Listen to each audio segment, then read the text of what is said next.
بسم اللہ الرحمن الرحیم الحمد للہ رب العالمین والصلاة والسلام علی خاتم النبیین اما بعد۔ پاک ویز ٹی وی محمد منشا۔ آج کے عنوانات: شاہی جوڑے کی آمد پر پورا شہر بند اور کچھ زعماء کی بے عزتی اور اس کے علاوہ آزادی اپ ڈیٹ، اور پھر تیسرا ایک نظم ہوگی جو تازہ نظم ہے آزادی مارچ پر۔ تو بسم اللہ کرتے ہیں جی۔ برطانوی شاہی افراد کی پاکستان آمد، جیسے کہ آپ جانتے ہیں، ایک 5-6 دنوں کے لیے۔ پہلا دن انہوں نے اسلام آباد میں کوئی نیشنل مانومنٹ ٹائپ چیز ہے پہاڑی پر، وہاں پر گزارنے کا فیصلہ کیا، اور اس دوران جب شہر سے گزرے تو پورا شہر بند، 8-10 گھنٹے پاکستان کے کیپٹل جو ہے وہ منجمد رہا، عوام کے لیے زندگی تنگ کر دی گئی، اس لیے کہ ہمارے آقا سے منسوب کچھ اولاد جو ہے وہ تفنن تباہ کے لیے ہمارے پاس آئی ہے۔ لیکن اس پر مستضاد یہ کہ کیونکہ یہ برطانوی سفارت خانے کی طرف سے تقریب تھی، انہوں نے جو دعوت نامے بھیجے پاکستان کی کابینہ، وزراء، مشیران وغیرہ وغیرہ، تو وہ جب گئے تو ان کی بڑی انسلٹ کی گئی۔ ان کو اکثر کو تو شاہی مہمانوں سے ملنے ہی نہیں دیا گیا، اور ظاہر ہے آپ کو پتہ ہے کہ ہماری اشرافیہ کے لیے یہ تو ناقابل برداشت نقصان ہے۔ انہوں نے تو فوٹو رکھنا تھا آئندہ جنریشنز کے لیے سند رہے کہ ہم بڑے مصدقہ غلام ہیں، لیکن ان کو یہ موقع نہیں دیا گیا، بہت سارے لوگوں کو، اور ان کو بلکہ اس حصے میں ہی نہیں جانے دیا گیا جہاں پر شاہی جوڑا تھا۔ کچھ کو تو یہ کہا گیا کہ تم بے شک بوڑھے ہو، جیسے ہو، چھوٹے ہو، بڑے ہو، رکشے میں بیٹھ کے آؤ، کیونکہ وہ بھی رکشے میں جی، کچھ نے رکشے میں بیٹھنا پسند کیا، کچھ تذبذب کا شکار ہو گئے تو کچھ گاڑیوں میں بھی چلے گئے۔ لیکن کیونکہ برطانوی جوڑے نے اپنے گارڈز رکھے ہوئے ہیں ساتھ، آپ کی سیکورٹی پر انحصار نہیں ہے، وہ جو ہے نا جی ایچ کیو شریف کے حضرات، ان کی سیکورٹی پر بھی انحصار نہیں۔ تو بہرحال ان وزراء کو ایک علیحدہ جگہ پر کہا کہ بیٹھنے کی جگہ بھی نہیں تھی کہ کھڑے رہیں۔ اب جب آپ کے آقا نعمت ولی کے مبینہ صاحبزادے اور ان کی اولاد یا ان کے خانہ والے جو کھڑے ہیں تو آپ کو بھی کھڑا ہی ہونا چاہیے، اس پر تو ہمیں اعتراض نہیں ہے جی، لیکن اس قومی بستی پر اعتراض تو ہونا چاہیے۔ لیکن جو ارباب حل و عقد ہیں، جو اس وقت ایٹ دی علم آف افیئرز ہیں، ظاہر ہے وہ برطانوی شہزادوں کی دل جوئی کرنا تو اپنا زندگی کا سب سے حسین لمحہ سمجھتے ہیں نا۔ تو بہرحال ان بے عزتی شدہ افراد میں بڑے بڑے ادروائز جو سورمے ہیں اور بڑا بدتمیزی سے اپنے عوام کو مخاطب کرتے ہیں، ان میں نعیم الحق صاحب تھے، ان میں چودھری فواد صاحب تھے، ان میں عاشق بی بی تھی، ان میں وہ شیخو پورا کا وہ پتہ نہیں شیخی بگارنے والا وہ جھوٹا سید جو اجاز شاہ جو بڑا اتھرا بنتا ہے جی، وہ بھی تھا۔ ان کو اس طرف جانے ہی نہیں دیا گیا، اور وہ منہ لٹکائے ایک دوسرے کو کوستے وہاں سے واپس آ گئے۔ لیکن عاشق بی بی کسی طریقے سے اس حصے میں پہنچ گئی جہاں پر شاہی جوڑا تھا، تو گارڈز نے اس کو نوٹس کیا اور اس کو واپس دھکیل دیا کہ جاؤ، تمہیں کس نے کہا ہے کدھر آؤ۔ تو وہ بھی پھر اپنا اور شاید کسی اور کا منہ لے کر واپس آ گئی۔ باہر ایک تو عوام کے لیے زندگی عذاب بنائی، پورا کیپٹل جو ہے اس کے عوام کو گویا فریز کر دیا گیا، ان کی ایکٹیویٹیز کو، ہاسپٹل، یہ وہ مریض وغیرہ کے معاملات آپ سمجھ سکتے ہیں۔ لیکن اب باری لاہور والوں کی ہے کہ یہ اذیت ان تک بھی پہنچانا بہت ضروری ہے۔ اس لیے تو ہم کہتے ہیں کہ اتنا پروٹوکول دو جتنا تمہیں ملتا ہے۔ اگر انہوں نے انوائٹ کیا تھا تو خیر ہے، آپ کہتے نا کہ ہم بیزی ہیں جی، آپ سے وزراء ملتے ہیں وہاں جائیں تو اتنے سارے، جس طرح آپ بچھے جا رہے تھے. لیکن ڈھیٹ لوگوں کو یا بے حمیت لوگوں کو ان چیزوں سے بلا کیا غرض ہے؟ انہیں تو فوٹو چاہیے تھے کہ وہ جو مبینہ اولاد ہے شہزادہ چارل کی، میں مبینہ ارادتاً کہتا ہوں، آپ سمجھتے ہیں کیوں کہتا ہوں، اس لیے کہ اور بھی کچھ دعوے دار ہیں. تو بہر یہ تھا قصہ آپ کی قومی اذیت کا اور قومی اہانت کا. اور اب آزادی مارچ، یہ ماشاءاللہ قافلہ جو ہے روز افزوں ہے. اب اس میں نیا اضافہ اچکزئی صاحب، یعنی ان کی پختونخوا ملی عوامی پارٹی. تو سو فار جو بڑے بڑے یعنی سکہ بند قسم کے سیاستدان ہیں، اسفندیار ولی ANP، محمود اچکزئی پختونخوا عوامی پارٹی، عاصل بدنجو نیشنل پارٹی، یہ اور ظاہر ہے جمعیت علماء اسلام تو گویا خود مارچ ہے، اور مسلم لیگ نون، یہ دام درم سخن قدم. اب ان میں کوئی شبہ نہیں ہے کہ یہ مارچ میں شامل ہے. اس کی بھرپور تیاریاں بھی ہیں، اور دوسری طرف ان تیاریوں کی دھمک جو ہے وہ بھی محسوس ہو رہی ہے. وہی جو چند دن پہلے بڑے اکڑ کے وہ کہہ رہے تھے کہ اب آنا، مارچ کر کے دیکھنا، تاریخ نہ بدلنا، اب وہ پگھلتے جا رہے ہیں. اب حضرت فرماتے ہیں کہ یہ کمیٹی ہے پرویز خٹک کی سربراہی میں، یہ جو ہے مولانا سے مذاکرات فرمائیں گے، اور مولانا نے کہا ہے کہ استعفے سے پہلے مذاکرات حرام ہیں. جی، اس پر پرویز خٹک کہتے ہیں کہ دیکھیں جی، مذاکرات سے انکار قومی غداری ہے، لہذا مولانا پر تو اب ہائی ٹریزن ویسے بھی لگنا چاہیے، کیونکہ انہوں نے مذاکرات سے انکار کیا ہے. یعنی مذاکرات سے پہلے انکار یہ کر رہے تھے، حالانکہ کہا نہیں، کسی کوئی چاہ ہی نہیں رہا تھا کہ ان سے مذاکرات کرنا، لیکن اپنے گھر بیٹھے مذاکرات سے انکار کہتے تھے. تو ان پر پہلے تو رضاکارانہ ہائی ٹریزن لگائے کہ وہ جو پہلے بڑے بمباسٹک قسم کی اسٹیٹمنٹ، جیسے کوئی بارود سے بھری ہوئی کوئی چیز پھینک رہے ہوں، اس طرح اپنے منہ سے پھینک رہے تھے. تو اب ٹھیک ہے. دوسری طرف مولانا نے بڑے دو ٹوک انداز میں اس غلط فہمی کو بھی دور کیا جو بعض کوارٹر کی طرف سے پھیلائی جاتی ہے کہ دیکھیں جی، یہ مارچ کسی طالع آزما کے لیے وغیرہ وغیرہ. تو انہوں نے یہ کہا ہے کہ کان کھول کے سن لیں، یہ کسی طالع آزما کے لیے نہیں ہے. جس نے ماشاء اللہ لگانے کی کوشش کی، یہ مارچ کا منہ اس طرف موڑ دیا جائے گا. لہذا اب آستانہ عالیہ GHQ شریف اور ان کے بغل بچے جو ان کے ملنگ اور اپنی ایک علیحدہ گدی بظاہر رکھتے ہیں، جن کی سربراہ پیرنی صاحبہ سجادہ نشینہ ہیں اور معاون سجادہ نشین جناب خان صاحب ہیں. تو ان سارے ملنگوں کو انتباہ کر دیا ہے کہ یہ صرف چھوٹی جو گدی ہے اس کو ڈسلاج کرنا اگرچہ ایک اسپیکٹ ضرور ہے، لیکن صرف وہ نہیں ہے. لہذا کوئی معذرت کوئی یہ توقع نہ کرے کہ اس آڑ میں وہ ماشاء اللہ لگا کر تو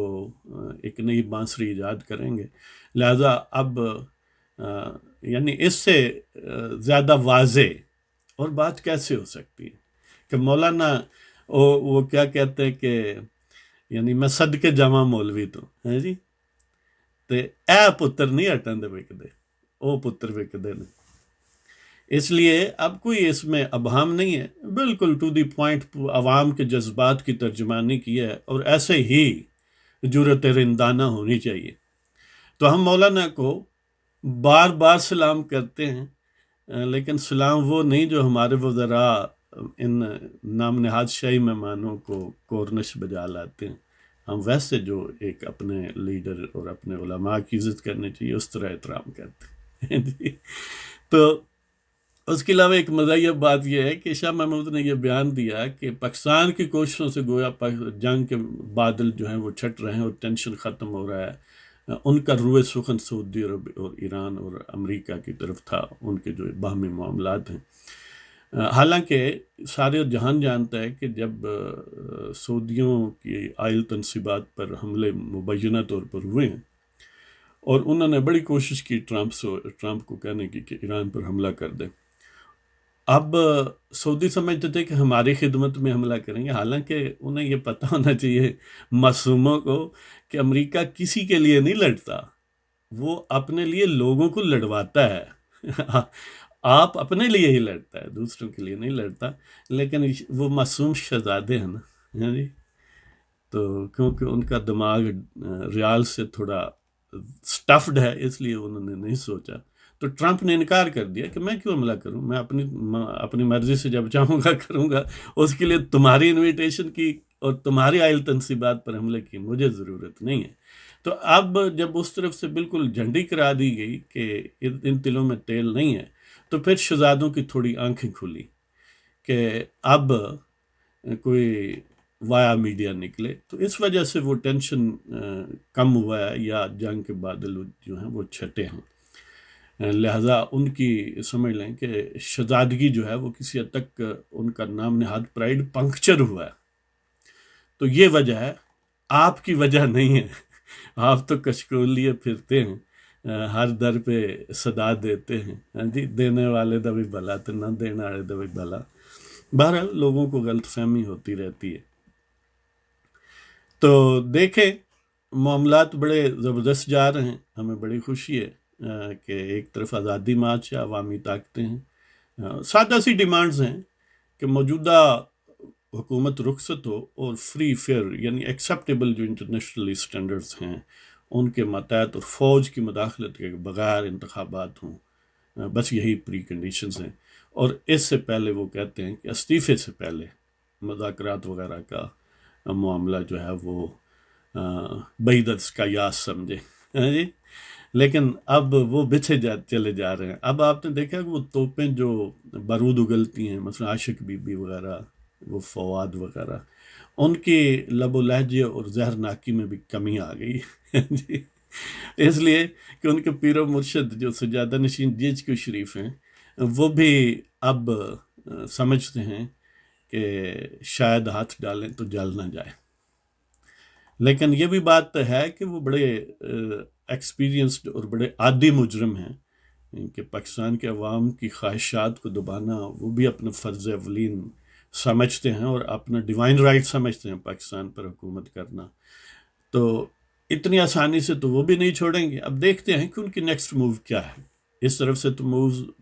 یعنی اس کا اوورال جو میکرو لیول ہے وہ تو کلیئر ہے، مائکرو ڈیٹیلز جو ہیں وہ مولانا ظاہر ایک بڑے اسٹریٹجسٹ ہیں، ایک ٹیکٹیشین ہیں، انہوں نے کئی چیزوں کو تھوڑا لیس کلیئر رکھا ہوا ہے تاکہ دشمن جو ہے وہ اپنی طرح اندازے لگاتا رہے، لیکن ان کا جو ملٹی لیئرڈ اپروچ ہے کہ یہ اس وقت ہوگا اور وہ اس وقت ہوگا، اگر وہ یہ موو کریں گے تو پھر ہم یہ موو کریں گے، یعنی ہر طرح کی انہوں نے پاسبلٹی جو بندہ ویژولائز کر سکتے اس کے حساب سے ہے کہ اگر گرفتاری ہو تو یہ ہوگا، اگر یہ کارڈر گرفتار ہوگا تو کیا ہوگا، کیا 77 والی پوزیشن پیدا کر لیں گے وغیرہ وغیرہ۔ لیکن جہاں تک ہمیں نظر آتا ہے کہ خان صاحب کے دن گنے جا چکے ہیں، اب وہ کیا ہے کہ جانا ٹھہر گیا ہے، اب کتنے دن ہیں اس پر سوال ہو سکتا ہے۔ تو اب وہ آپ کی خدمت میں آزادی مارچ پر جو تازہ نظم ہے، ظاہر ہم تو یہ نظمیں اور یہ بزم جو ہے وہ تازہ کرتے رہیں گے جب تک پاکستان کے عوام کے حقوق حاصل نہیں ہوتے، آئین اور قانون کی عملداری جو ہے وہ قبول نہیں کر لی جاتی جج کے ٹھگوں کے حوالے سے یا ان کے ملنگوں کے حوالے سے۔ تو آزادی مارچ، انقلاب تم اب زیر آسمان دیکھنا، انقلاب تم اب زیر آسمان دیکھنا، مظلوموں کا آتش فشاں دیکھنا، انقلاب تم اب زیر آسمان دیکھنا، مظلوموں کا آتش فشاں دیکھنا، سنتے تھے تم مجبوروں کی آہیں، سنتے تھے تم مجبوروں کی آہیں، اب ظالموں کی آہو فغاں دیکھنا۔ آہو فغاں دیکھیے نا کہ کہتے ہیں ہم سے مذاکرات کریں، اگر نہیں کریں گے تو یہ غداری ہوگی۔ اچھا، تو انقلاب تم اب زیر آسمان دیکھنا، مظلوموں کا آتش فشاں دیکھنا، سنتے تھے تم مجبوروں کی آہیں، اب ظالموں کی آہو فغاں دیکھنا۔ یعنی اب ظالم جو ہے نا وہ منتیں ترلے کریں گے کہ سنتے تھے تم مجبوروں کی آہیں، اب ظالموں کی آہو فغاں دیکھنا، جب اچھلیں گے تاج فضاؤں میں، جب اچھلیں گے تاج فضاؤں میں، تخت پہ مقہور بر اجماں دیکھنا، جب اچھلیں گے تاج فضاؤں میں، تخت پہ مقہور بر اجماں دیکھنا، جن کے لب تم نے سی رکھے تھے، جن کے لب تم نے سی رکھے تھے، اب گرجتے وہی بے زباں دیکھنا۔ یعنی جن پر اب پابندیاں لگاتے ہو نا کہ ان کی فوٹو نہ آئے، ان کی بات نہیں کور ہونی چاہیے میڈیا پر، وہ گرجیں گے، وہ جنہیں تم بے زبان سمجھتے ہو وہ زبان رکھتے ہیں، کہ جب اچھلیں گے تاج فضاؤں میں، تخت پہ مقہور بر اجماں دیکھنا، اور جن کے لب تم نے سی رکھے تھے، اب گرجتے وہی بے زباں دیکھنا، اجرت قتل سے جو بنے تھے محل، ہاں جی کولیشن سپورٹ فنڈ، اجرت قتل سے جو بنے تھے محل، مٹتے وہ استبداد کے نشان دیکھنا، کہ اجرت قتل سے جو بنے تھے محل، مٹتے وہ استبداد کے نشان دیکھنا، توپوں سے جو دہشت زدہ تھے، یعنی تمہارے جو دست قاتل میں خنجر ہیں، جو توپ و تفنگ ہے، اس سے تم خوف زدہ کرتے ہو نا لوگوں کو، تو توپوں سے جو دہشت زدہ تھے، کتنے ہیں نہ ڈر وہ انسان دیکھنا، کہ توپوں سے وہ جو دہشت زدہ تھے، کتنے ہیں نہ ڈر وہ انسان دیکھنا، یعنی تم جس کو ڈراتے تھے، دیکھنا کتنے بے باک ہو گئے، اب تمہیں بھی للکار رہے ہیں، تمہارے ملنگوں اور مریدوں کو بھی للکار رہے ہیں، کہ جبر کی طرف جو جھکتے تھے، جبر کی طرف جو جھکتے تھے، عدل کرتے اب وہ میزان دیکھنا، یعنی وہ جج دیکھنا کہ جن کی تمہاری اشارہ ابرو سے وہ جو ترازو ہے نا ایک طرف جھک جاتا تھا، جھک جاتا ہے، کہ جبر کی طرف جو جھکتے تھے، جبر کی طرف جو جھکتے تھے، عدل کرتے اب وہ میزان دیکھنا، جبر کی طرف جو جھکتے تھے، عدل کرتے اب وہ میزان دیکھنا، اور انقلاب تم اب زیر آسمان دیکھنا، مظلوموں کا آتش فشاں دیکھنا، سنتے تھے تم مجبوروں کی آہیں، اب ظالموں کی آہو فغاں دیکھنا، جب اچھلیں گے تاج فضاؤں میں، تخت پہ مقہور بر اجماں دیکھنا، جن کے لب تم نے سی رکھے تھے، اب گرجتے وہی بے زبان دیکھنا، اجرت قتل سے جو بنے تھے محل، مٹتے وہ استبداد کے نشان دیکھنا، توپوں سے وہ جو دہشت زدہ تھے، کتنے ہیں نہ ڈر وہ انسان دیکھنا، جبر کی طرف جو جھکتے تھے، عدل کرتے اب وہ میزان دیکھنا۔ تو اس کے ساتھ ہی آپ کی اجازت چاہتے ہیں، وما علینا الا البلاغ المبین۔ پاکستان زندہ باد، آزادی